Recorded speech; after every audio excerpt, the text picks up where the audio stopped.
Next है इसमें Lucian पाई के अनुसार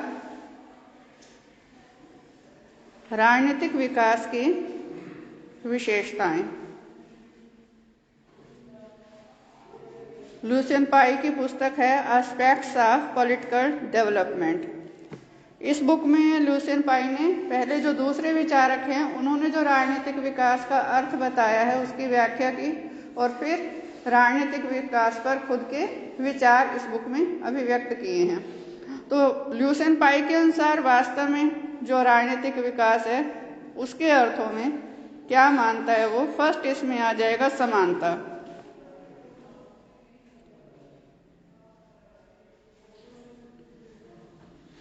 समानता में 3 हेडिंग लिख लो, फिर मैं एक्सप्लेन कर दूंगी उसको। फर्स्ट आ जाएगा इसमें राजनीतिक सहकारिता या सार्वजनिक शासन। राजनीतिक सहकारिता या सार्वजनिक शासन। सेकंड इसमें आ जाएगा कानूनों का विश्वव्यापक स्वरूप। और थर्ड आ जाएगा राजनीतिक पद और नियुक्तियां उम्मीदवारों की प्राप्तियों और योग्यताओं के आधार पर। राजनीतिक विकास में जो लुसियन पाई है उसने क्या माना है कि सबसे ज्यादा जरूरी है समानता। अब ऐसे में जो समानता की अवधारणा का राजनीतिक विकास के लिए लुसियन पाई ने अर्थ बताया है तो फर्स्ट इसमें वो लेता है राजनीतिक सहकारिता या सार्वजनिक शासन में लोगों की सहभागिता, कि जो लोग हैं वो सरकार के हर कार्य में, व्यवस्था के हर कार्य में अपनी भागीदारी दें, अपना सहयोग दें। कि जैसे अब ये जो बात है लोगों की सहभागिता की या लोगों की क्रियाशीलता की, वो मुख्य रूप से प्रजातंत्रीय शासन प्रणाली में ही संभव है। सर्वसत्तावादी शासन प्रणाली में ये थोड़ी कम होती है क्योंकि उसमें जो शासक हैं अपनी इच्छा के अनुसार शासन करते हैं, शासितों की इच्छा का महत्व नहीं होता। लेकिन प्रजातंत्रीय शासन प्रणाली में जो लोग हैं उनका शासन से संबंधित जितने भी कार्य हैं लगभग सभी कार्यों में उनका योगदान होता है, चाहे प्रत्यक्ष रूप से चाहे अप्रत्यक्ष रूप से। और जो लुसियन पाई है वो ये कहते हैं कि लोगों की क्रियाशीलता जितनी अधिक होगी, अब यहाँ क्रियाशीलता तभी होगी जब सभी को भाग लेने का समान अधिकार होगा। समानता का एक अर्थ यही होगा, शासन कार्यों में भाग लेने की सबको समान ये अधिकार दिया जाएगा, तभी सभी लोग सरकार के कार्यों में, प्रणाली के कार्यों में या व्यवस्था के कार्यों में अपनी क्रियाशीलता दिखाएंगे। जब वो क्रियाशील होंगे लोग, चाहे वो मतदान का कार्य है, चाहे सरकार की नीतियों को लागू करने से संबंधित है, चाहे सरकार की नीतियों को, निर्णयों को मानने से संबंधित है, समानता होगी, राजनीतिक समानता होगी और राजनीतिक सहभागिता उसी पर ही निर्भर करेगी। क्योंकि राजनीतिक समानता होगी तभी लोग सभी समान रूप से उसमें भाग ले पाएंगे, सरकार की नीतियों की आलोचना और प्रशंसा कर पाएंगे। दोनों पक्ष आ जाएंगे इसमें। जरूरी नहीं है कि सरकार के हर कार्यों में सिर्फ प्रशंसा ही करें, आलोचना करके सरकार की गलती को सुधार भी सकते हैं, लेकिन ये तभी होगा जब सबको राजनीतिक व्यवस्था में भाग लेने का समान अधिकार होगा। दूसरा जो लुसियन पाई ने बताया वो क्या बताया कि जो कानून है वो विश्वव्यापी स्वरूप के होने चाहिए। इसका क्या अर्थ है कि जो कानून बनाने वाली संस्था है वो एक निश्चित संस्था होनी चाहिए। वैधानिक शक्ति किसी एक ऐसी संस्था के पास हो जिसमें योग्य व्यक्ति क्रमबद्ध तरीके से और तर्कपूर्ण आधारों पर कानून बनाए। कानून का जो आधार है वो तर्कपूर्ण हो, ये नहीं कि शासक की इच्छा है ये होना चाहिए तो वही जो है कानून के रूप में प्रकट कर दिया जाए, ऐसा नहीं। केवल शासक की इच्छा ही कानून ना हो, बल्कि जो व्यवस्थाएं तर्क के आधार पर लोगों की आवश्यकताओं को पूरा करने के लिए जरूरी हैं या उनके विकास मार्ग में आने वाली बाधाओं को दूर करने के लिए जरूरी हैं, वही व्यवस्थाएं ही कानून के माध्यम से की जाए। और ये तभी संभव है जब वैधानिक शक्ति किसी एक निश्चित संस्था के पास हो और वो तर्कपूर्ण आधारों पर उसका प्रयोग करे।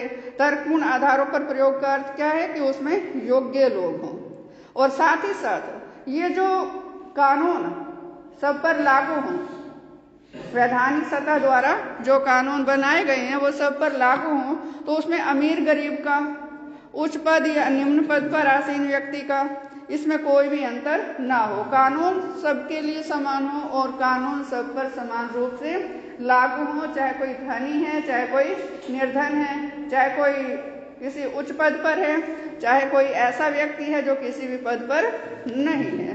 सबके लिए जो कानून की व्यवस्था है वो समान हो। थर्ड, उसने समानता का अर्थ क्या बताया कि जो राजनीतिक पद और नियुक्तियां हैं, राज्य के पास देने को क्या है? पद और पुरस्कार।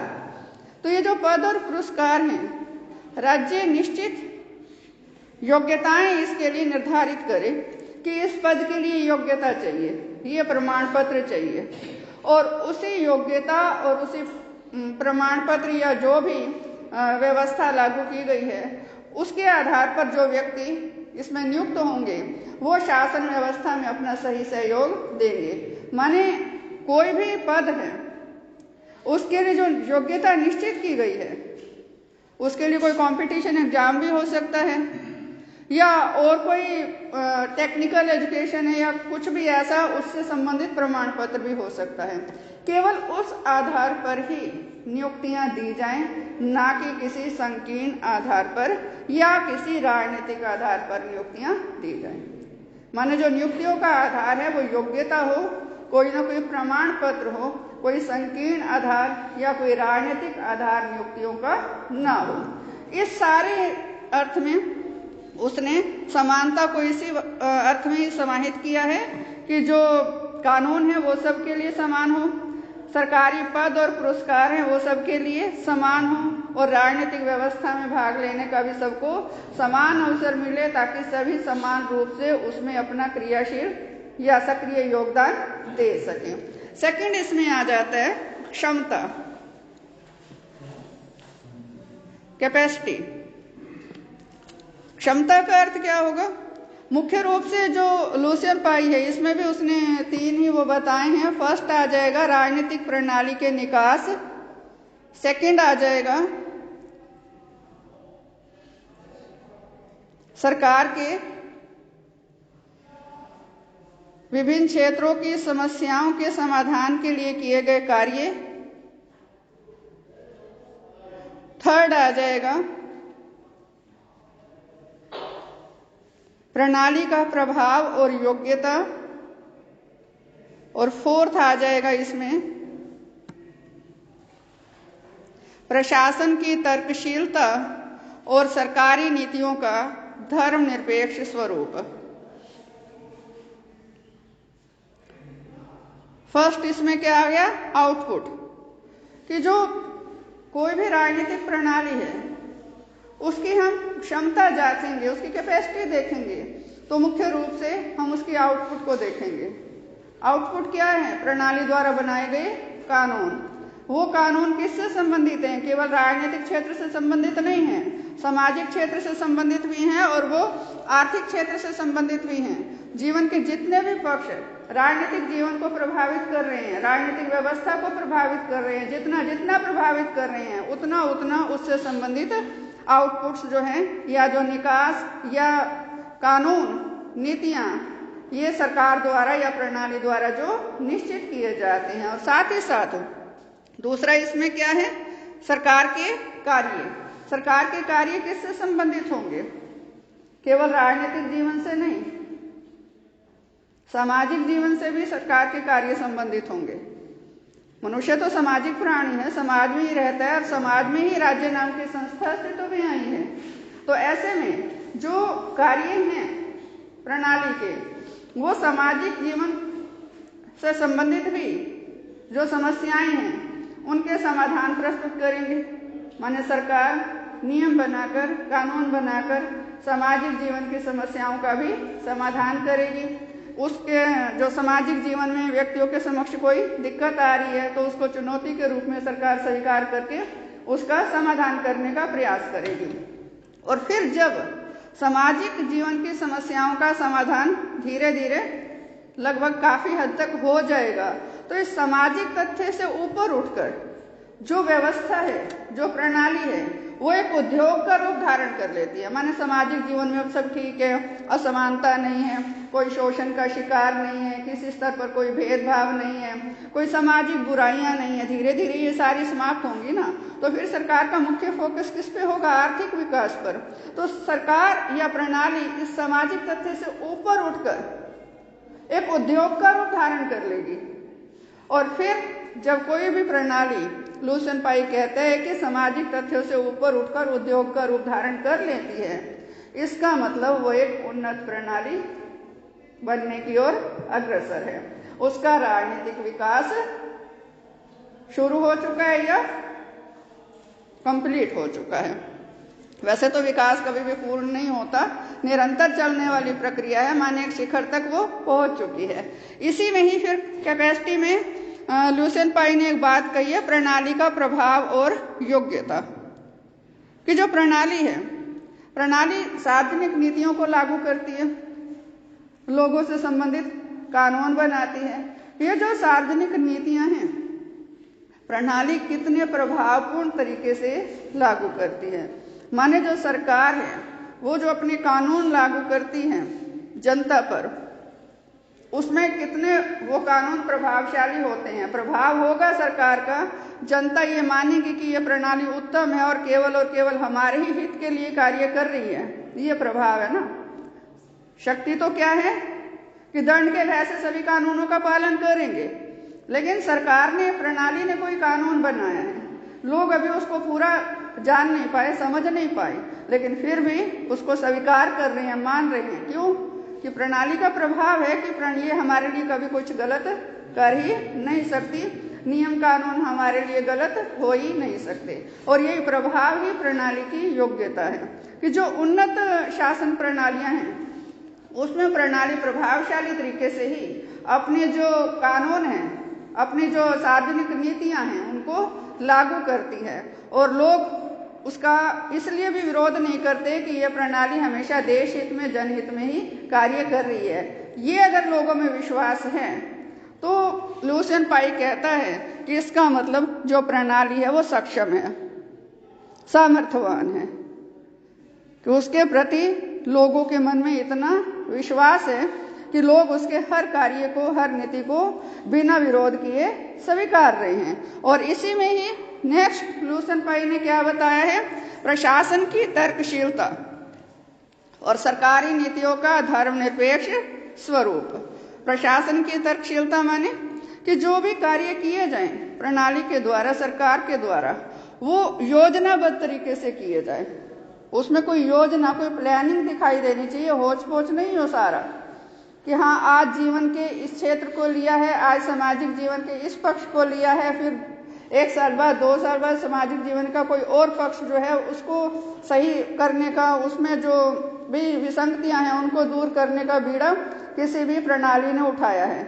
तर्कशीलता भी हो कि प्रणाली ऐसा क्यों कर रही है, ऐसा करने से समाज को क्या लाभ होगा, लोगों को क्या लाभ होगा, और योजनाबद्ध तरीके से ये सारा कार्य किया जाए। यदि कोई प्रणाली इस तरीके से कार्य करती है, माने पहले तो उसकी जो सामाजिक जीवन की समस्याएं हैं उनका समाधान, और फिर जितनी भी सार्वजनिक नीतियां हैं उनको प्रभावशाली ढंग से लागू करना और लोग भी उसको स्वीकार करें, और फिर जो प्रशासन है वो भी तर्कपूर्ण आधारों पर हो और धर्मनिरपेक्ष। धर्मनिरपेक्ष का अर्थ क्या आएगा? सिर्फ धर्म नहीं आएगा इसमें, कि जितने भी प्रशासन के कार्य हैं वो, या प्रशासकीय कार्य हैं, प्रणाली द्वारा जो भी प्रशासकीय कार्य संपादित किए जाते हैं वो संकीर्ण आधारों पर ना हो।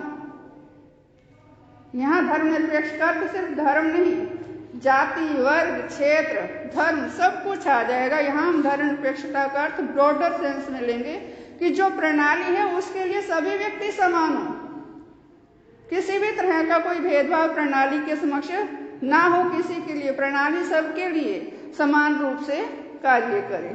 ऐसा धर्मनिरपेक्ष और तर्कपूर्ण आधार है प्रणाली का।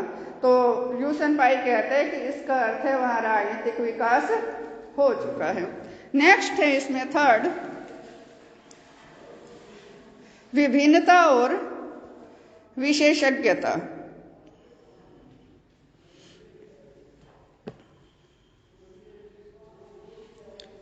विभिन्नता और विशेषज्ञता की जब बात आती है तो ल्यूसेन पाई ने इसमें लिया है जो विशेष संस्थाएं हैं और जो संरचनाएं हैं उसके संचालन के संदर्भ में। संरचना क्या है हर प्रणाली की? हर प्रणाली का एक ढांचा है, औपचारिक ढांचा। कौन सा? जिसे हम सरकार के रूप में भी जानते हैं, जिसमें विधानपालिका, कार्यपालिका और न्यायपालिका ये तीनों आ जाएंगे। और अनौपचारिक ढांचे में राजनीतिक दल हैं, उनकी कार्य प्रणाली है, इसी तरह से दबाव समूह है, मीडिया है, ये सब आ जाते हैं। यहाँ मुख्य रूप से जो बात की जा रही है वो औपचारिक ढांचे की जा रही है कि जो संरचना है उसमें संरचना के अंदर अनेक तरह के कार्य होते हैं। हम सिर्फ विधानपालिका की बात करते हैं तो विधानपालिका का मुख्य कार्य क्या है? कानून बनाना। कानून बनाने के लिए अलग तरह की योग्यता चाहिए। नेक्स्ट, कार्यपालिका, कानूनों को लागू करने के लिए अलग तरह की योग्यता चाहिए। और फिर न्यायपालिका, न्याय करने के लिए अलग तरह की योग्यता चाहिए। तो यहाँ ल्यूसेन पाई कहता है कि हर एक संस्था के कार्य भिन्न भिन्न है। फर्स्ट शब्द इसमें क्या है? विभिन्नता। संस्था के कार्य भिन्न भिन्न है, संरचना के कार्य भिन्न भिन्न है।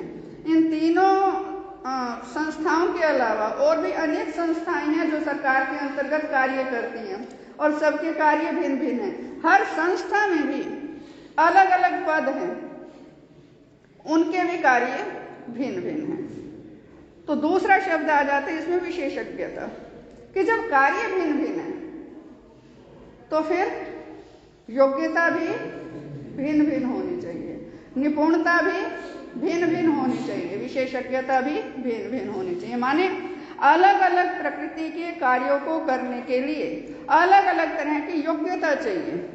और प्रशासन में, प्रणाली में जो अलग अलग पद हैं, अलग अलग संस्थाएं हैं, उनके लिए जो अलग अलग कार्य हैं, उन कार्यों को करने की योग्यता जिसमें है, माने सही स्थान पर सही योग्यता संपन्न व्यक्ति वो आसीन होना चाहिए। और फिर ऐसे में जब इन संस्थाओं की कार्य प्रणाली अलग है, कार्य अलग है, अलग अलग विशेषज्ञता चाहिए, तो ऐसे में ल्यूसेन पाई ये नहीं कहता कि इन सब को बिल्कुल अलग अलग कर दिया जाए, इनका एक दूसरे से कोई संबंध ना हो। वो ये कहता है कि बेशक से इनके कार्य अलग हैं, बेशक से इनके कार्यों को करने के लिए अलग अलग विशेषज्ञता चाहिए, बावजूद इसके एक ही प्रणाली का हिस्सा है। जैसे शरीर में आंखें सिर्फ देखने का काम करती हैं, लेकिन है तो शरीर का अभिन्न अंग। पैर सिर्फ चलने का काम करते हैं, तो पैरों की इम्पोर्टेंस आंखों से कम नहीं है, आंखों की इम्पोर्टेंस पैरों से कम नहीं है। तो इसी तरीके से ही ल्यूसेन पाई कहता है कि ये जो भिन्न भिन्न संस्थाएं हैं, इनके कार्य अलग अलग हैं, तो इनको बिल्कुल एक दूसरे से अलग अलग नहीं करना। इसके साथ साथ अलग अलग कार्यों को करते हुए इनमें एक सामंजस्य का भाव, एकीकरण इनका करना है कि कहीं ना कहीं ये एक दूसरे से इंटर कनेक्टेड भी हों। कि जैसे हम सरकार की बात करते हैं, वित्त मंत्रालय है वो वित्त संबंधी मामले देखता है, रक्षा मंत्रालय है वो रक्षा संबंधी मामले देखता है, विदेश मंत्रालय है वो विदेश नीति संबंधी मामले देखता है। लेकिन ये है तो एक ही सरकार के अंतर्गत ना कार्य। अब ठीक है कि संसदीय शासन प्रणाली में विदेश मंत्री, रक्षा मंत्री, वित्त मंत्री ये सारे राजनीतिक व्यक्ति होते हैं, लेकिन जो प्रशासकीय अधिकारी हैं वो अलग अलग योग्यता से संपन्न इन विभागों में उच्च पद पर आसीन होते हैं इन राजनीतिक व्यक्तियों की सहायता के लिए, और इनके आदेशानुसार वो कार्य करते हैं। तो बेशक से हर कार्य को करने की अलग योग्यता चाहिए, बावजूद इसके इस पूरी प्रणाली में एक एकीकरण का, एक सामंजस्य का भाव होना चाहिए। ये परस्पर एक दूसरे से जुड़ी हुई होनी चाहिए। तो ल्यूसेन पाई क्या कहता है कि किसी भी राजनीतिक प्रणाली में यदि लोग क्रियाशील हैं, राजनीतिक व्यवस्था के प्रति अपना पूरा योगदान देते हैं, कानून ऐसे हैं जो सबके लिए समान हैं, इसी तरह से जो उच्च पद हैं वो योग्यता के आधार पर दिए जाते हैं, सामाजिक जीवन में जो समस्याएं आती हैं सरकार उनसे संबंधित तुरंत प्रभाव से अपनी जो आउटपुट है वो देती है, उनका सामना करती है और उसका समाधान करती है। और साथ ही साथ जो प्रशासन है वो तर्कपूर्ण आधारों पर है, धर्मनिरपेक्ष स्वरूप का है और संस्था में जितने भी, प्रणाली में जितने भी कार्य हैं अलग अलग योग्यताओं से संपन्न व्यक्तियों द्वारा वो अलग अलग प्रकार के या अलग अलग प्रकृति के कार्य यदि संपादित किए जाते हैं तो इसका अर्थ है किसी भी राजनीतिक प्रणाली का जिसमें ये सारी चीजें हैं उसका राजनीतिक विकास हो चुका है। क्लियर है?